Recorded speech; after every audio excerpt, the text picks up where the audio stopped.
Hey guys, welcome back to another edition of Shadows Art. I'm your host Dougie Shadows and also your artist. Today we're going to do Spawn. Sorry there's no intro video as per, the usual. I've been kind of under the weather lately, so this is the way it is.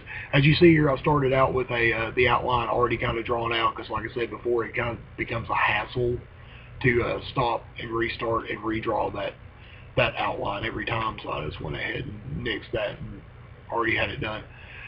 But a little history about Spawn. Spawn was created back in 1992 by Todd McFarlane after he had a major breakup with Marvel where he was the lead writer and artist on Spider-Man, who did some revolutionary work there.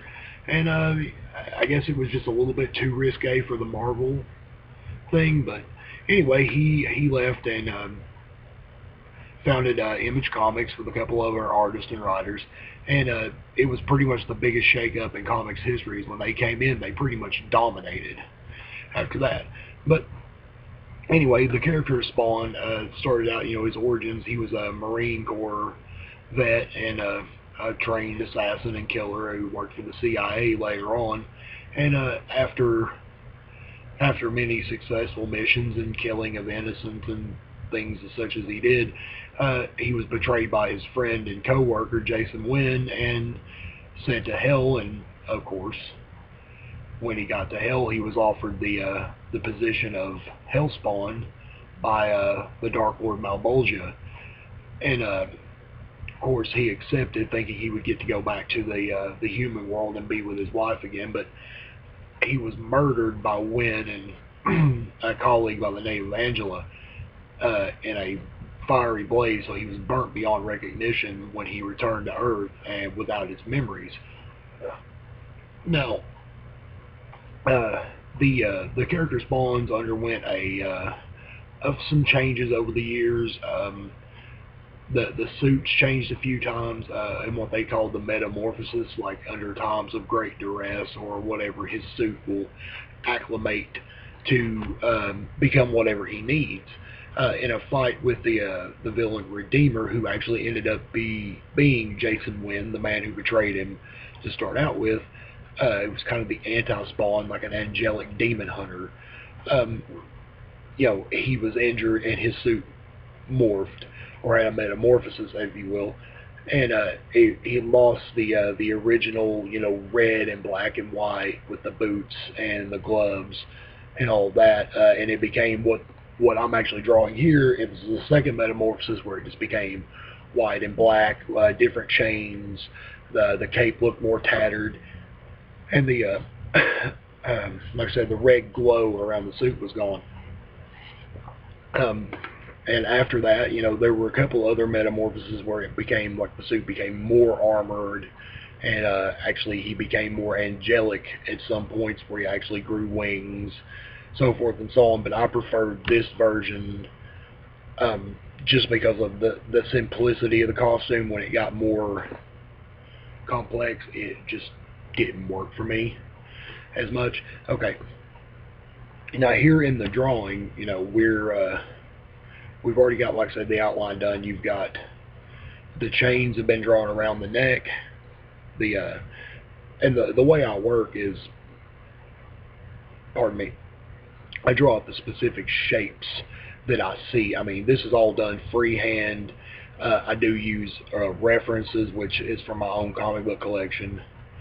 Um, and I just draw the specific shapes that I see. And if I do it from memory, without reference, that does get kind of difficult. As you can see, the way I work, and I do apologize, a lot of times I'm using my hand, I'm covering the actual drawing, but I try not to turn the page so much, and it's kind of hard to get some of the angles that I get without, twisting my hands and wrists.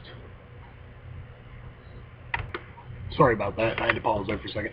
Okay, anyway, looking at the drawing here, like I said, I draw the specific shapes I see, and that does get a little bit difficult. A lot of people say you can't work like that, but I don't really have an issue with it. That's always the way I've worked.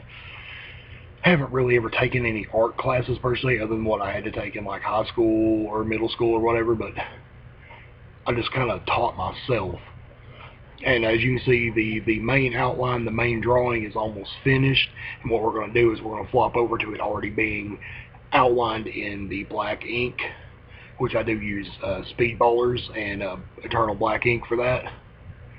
And as you can see here, we're starting the shading and coloring process. I always work in the iconic black and white. I very rarely use color. Unless, specifically it's going to have to be colored, like somebody, if I'm doing a commission piece. But, see, anyway, more on Spawn. When Todd McFarlane left and started Image Comics, it skyrocketed, took off, and, he became like this iconic, comic book symbol. And, Spawn, like I said, it's a odd story that if you don't follow it week to week, it's kind of hard to keep up with. It's like the X-Men got later on, where they got the more complicated, like space-based storylines. Spawns are all, of course, based around the war in heaven and hell, so forth and so on. Now, of course, yeah, he was recruited by Malbolgia to actually be the Hellspawn, to be the leader of Hell's Army, or general of Hell's Army, if you will. And of course, he turned that down when he realized he was just going to be completely evil. Now, there have been times throughout the storylines that he has become more and more evil and had to, go back and change his ways. There is, of course, the war between heaven and hell, which he is on neither side of, and he catches a lot of flack for that because he's not angelic per se. He's not demon per se, because he tries to be good. He is an anti-hero, and he obviously doesn't have any problem killing people for necessary reasons. But he's had many great villains. Angela, Malbolgia himself, Redeemers, good one. The Violator is the one that probably everyone knows the best if they've actually seen the '97 movie made with Michael Jai White and Martin Sheen, which a lot of people didn't like the movie. I thought it was pretty close to the comic. The comic itself, I really didn't have an issue with the movie. John Leguizamo played the Violator, who is a psychopathic serial killing clown that turns into a giant dinosaur-looking monster kind of thing. I really can't explain that one, but it was a very good character. And anyway, I'm coming up on just about being out of time here. But as you can see, the inking has gone pretty well. You're almost to the finished product. And I just want to thank everybody for sticking around and watching my videos. A lot more to come. Just remember to comment down below and let me know what you want to see. And I will be more than happy to get you guys whatever you want drawn, or any more tutorials. So, there you go. You guys have a good day. Appreciate it.